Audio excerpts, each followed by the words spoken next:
Hola amigos, ¿qué tal? Soy Nacho Rodríguez. Hoy es 22 de noviembre del 2024 y tenemos noticias de último minuto. Vamos a hablar de tres. La primera noticia es que Lenia Batres pues vuelve a exhibir a los ministros de la Corte que en una sesión privada autorizaron llevarse una megafortuna como haberes de retiro. Es verdaderamente escandaloso. Por cierto, también vamos a hablar de la reforma judicial. El INE ya enterado de que no va a haber prórroga, pues empieza a hacer su chamba y ya empieza a decidir cómo va a ser realmente la elección, cómo va a ser la geografía electoral. Es súper interesante el tema. Y también escándalos en la Ciudad de México, una auditoría a un gobierno panista, un exgobierno panista. Y salieron, hubo un montón de desvíos, en particular de los viejos negocios que hacían los prianistas en la Ciudad de México.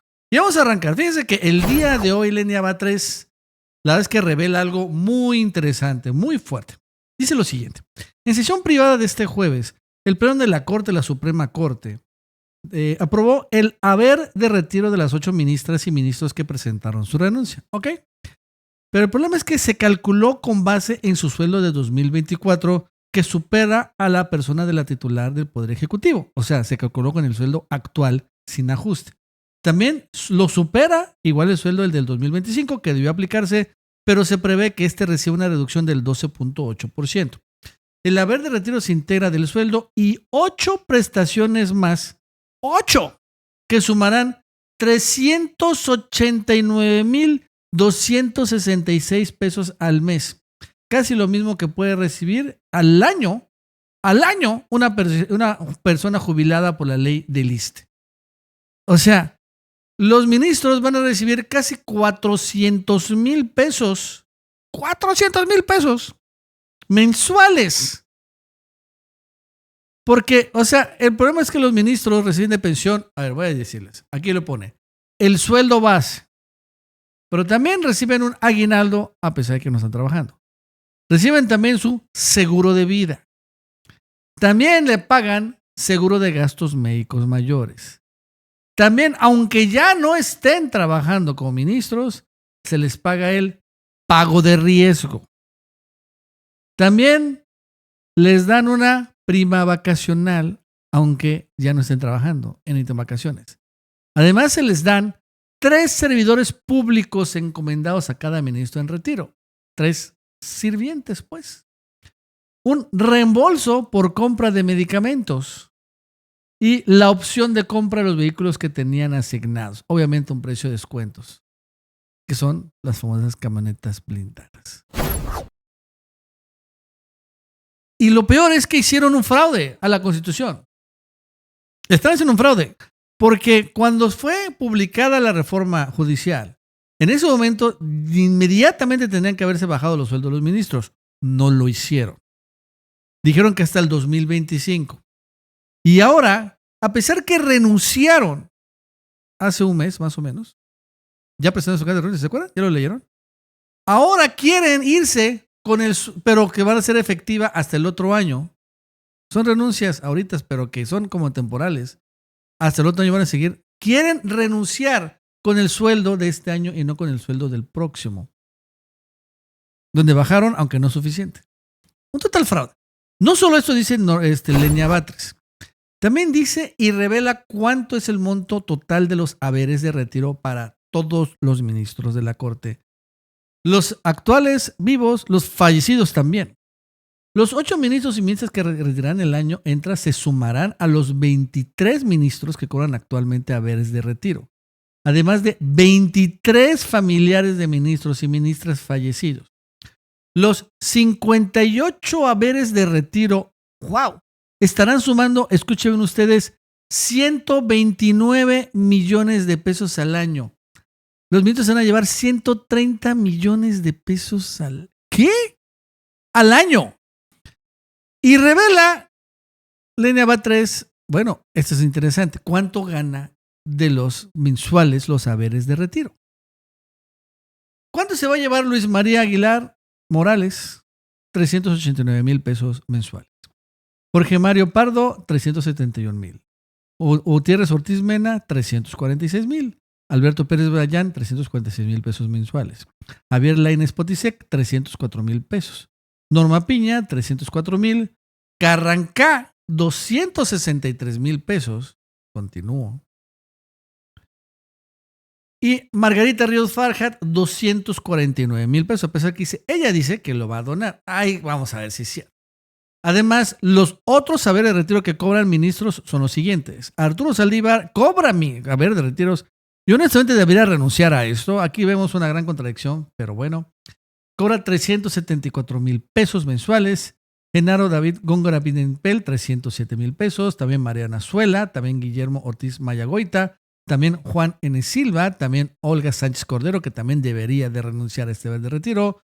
También José Ramón Cosío. También Margarita Beatriz Luna Ramos. También Eduardo Medina Mora. Bueno, no, pero él cobra 192,000 pesos porque renunció. Y José Fernando Francisco González Salas, 307,000 pesos. Ahora, también otros saberes de retiro que se pagan antes del cedillazo, acuérdense, todavía siguen vivos.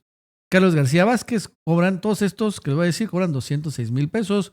Carlos García Vázquez, Carlos Sempe Miniviel, Clemente Gil Guillén, Diego Valadez, Irma Cue, J. Jesús Duarte, José Antonio Llanos, José Martínez Delgado, Luis Felipe López Contreras, Luis Gutiérrez y Vidal, Sergio Hugo Chapital, Ulises Sergio Schmil, Victoria Aldato Green. Y además también cobran familiares. Aquí no dice quiénes son, pero cobran 2,500,000 pesos mensuales, 23 familiares, entre huérfanos, no creo que sean ya tan huérfanos, y viudas que cobran la pensión de sus ministros. Bueno, sí, sus maridos, ¿no? Antes eran puros hombres. O sea, 140 millones de pesos anuales en pensiones doradas. Es increíble. O sea, ni los expresidentes en su mejor momento cobran esta monstruosa cantidad de dinero de pensiones doradas. Y que honestamente al margen del monto es una cuestión de principios y la austeridad republicana. ¿Qué onda? Honestamente deberían, si van a reformar otra vez la Constitución de nuevo, quitar todo esto. Es escandaloso. Y que se queden con la pensión del ISSSTE, está bien. Pero se van a llevar los actuales ministros de la Corte 390,000 pesos mensuales. Estoy sorprendido. Hablando de la cuestión judicial, el día de hoy el INE ha aprobado el mapa electoral. Y esto es importante porque también va a aprobar cuántas boletas vamos a tener y cuántos nombres vamos a votar. Porque acuérdense que los prianistas decían, es que es imposible la elección judicial porque vamos a votar por muchísimos jueces. Vamos a tardarnos 2 horas y toda la elección va a durar 48 horas en realizarse. Va a ser imposible. Bueno, pues la verdad es que sí es posible y el INE es lo que está aprobando. Obviamente está simplificando todo. De entrada dice que cada ciudadano podrá votar hasta por un máximo, pero no necesariamente, por 39 cargos judiciales y elegir, por lo tanto, entre 291 candidatos en la elección de integrantes del Poder Judicial 2025. Que va a ser la más grande, la de 2027 va a ser mucho menos porque no vamos a elegir a ministros ni magistrados, etc. Ahora, con la decisión, esta decisión se espera reducir el número de cargos a elegir y la cantidad de boletas en las casillas. Probablemente vamos a tener a lo mucho 6 boletas cada ciudadano, a lo mucho. En los casos muy específicos como el Estado de México, la Ciudad de México, Jalisco o Nuevo León, donde hay mucha población o mucha densidad poblacional. Pero en otros estados donde la densidad poblacional no es tanta, van a ser menos boletas. ¿Cuáles van a ser las elecciones nacionales? ¿No? Obviamente van a ser las 9 ministraturas de la Corte, también va a ser una elección nacional, las 5 magistraturas del Tribunal de Disciplina Judicial, también las 2 magistraturas de la Sala Superior, también las 3 magistraturas de las salas regionales de las 15 en total, aunque eso ya va a ser un poco más regional, y hasta también, y lo que va a ser local, o ya van a ser hasta 10 magistraturas de circuito o apelación y hasta 10 personas juzgadoras de distrito. Esta es donde, en esta parte, los magistrados y los jueces distritos es donde se hace complicada la elección. Entonces, ¿qué van a hacer? El territorio nacional se divide actualmente en 32 circuitos judiciales, que corresponden más o menos a las entidades federativas. Pero con el acuerdo se establece la posibilidad de dividir los circuitos, en particular, donde hay muchos jueces. En caso de ser necesario, cada uno de estos circuitos judiciales para efectos electorales podrá dividirse en demarcaciones un poco más pequeñas o subcircuitos o conglomerados de distritos electorales para atender o sujetarnos justamente a esas limitaciones que nos establece el propio decreto de la reforma. Entonces, por ejemplo, ¿no? En el Estado de México, ¿no? Que hay como, no sé, habrán 30 tribunales de circuito, ¿no? Y donde dicen, no, ¿cuál vamos a hacer? Bueno, entonces lo que va a hacer es que, repito, los que viven, no sé, en Naucalpan van a votar por el circuito 1, 2 y 3. Los que viven en Toluca van a por el 4, 5 y 6. Y así, ¿no?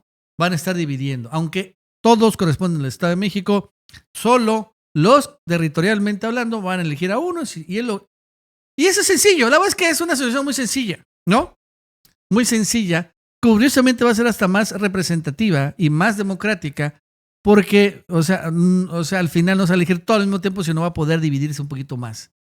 Y en ese sentido, hasta las zonas panistas, vamos a llamarle así, podrán meter sus jueces. Está bien, pues, ¿no? Si lo ven así medio electoral las cosas. No muchos, pero algo. Entonces, se va a dividir un poquito en distritos y las que se ve bien, para que sea más sencilla la situación. Esto es importantísimo. Y bueno, ya la verdad es que se está trabajando. ¿Qué tan difícil es? No era tan difícil. No es que lo estaban haciendo muy difícil. Estaban haciendo muy dramático.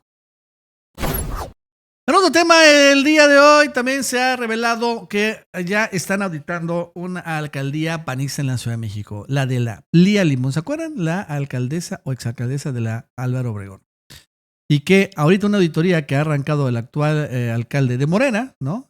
López Casarín, pues han arrancado y encontrado faltantes muy importantes. Por ejemplo, se ha realizado una auditoría a 28 estancias infantiles y que en su conjunto recibieron 72 millones de pesos a 28 instancias infantiles y que únicamente atendían a 1,200 niños. ¿Saben cuánto dinero recibía por niño cada de estas estancias infantiles? 28. 60,000 pesos. Y además, cada de esas estancias infantiles, que quede claro que no son gratuitas para los que lo utilizan, sino que también los papás pagan una cuota, una especie de colegiatura. 72 millones de pesos en 28 estancias infantiles. Es una cosa increíble. Por esa razón los panistas quieren regresar a las estancias infantiles.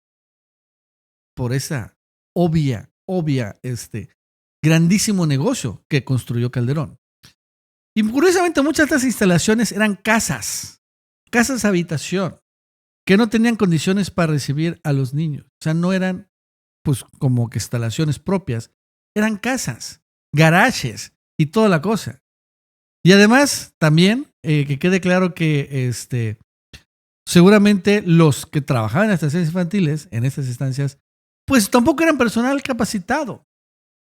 Eran los sobrinos, los tíos, las comadres, los compadres, bueno, no, las agendas son puras mujeres, de pues los dueños de las estancias que seguramente eran los amigos de Lía Limón. Ahora, en materia de seguridad se informó que la administración pasada invirtió en 3 contratos. El primero con una empresa de seguridad privada, y que es verificado para saber cuál era su función, a pesar de que tiene policía pública, auxiliar la alcaldía. Otro convenio se hizo con un proveedor por 3,100 cámaras, las cuales no funcionan y no tienen servicio porque, aunque no crean, no se le pagó al empresario. Sí, 3,100 cámaras que no existen y no funcionan. Y además se indaga el arrendamiento de 113 patrullas y empezó la búsqueda de las mismas. Ubicamos a 35, dice, al día de hoy tenemos 79 patrullas y las otras, según esto, fueron dadas de baja, pero se están revisando los antecedentes. O sea, una enorme cloaca y nada más estuvo 3 años Lía Limón. Quiere tener 3 años, imagínense lo que hubiera hecho. Bueno amigos, eso es todo. Hasta luego.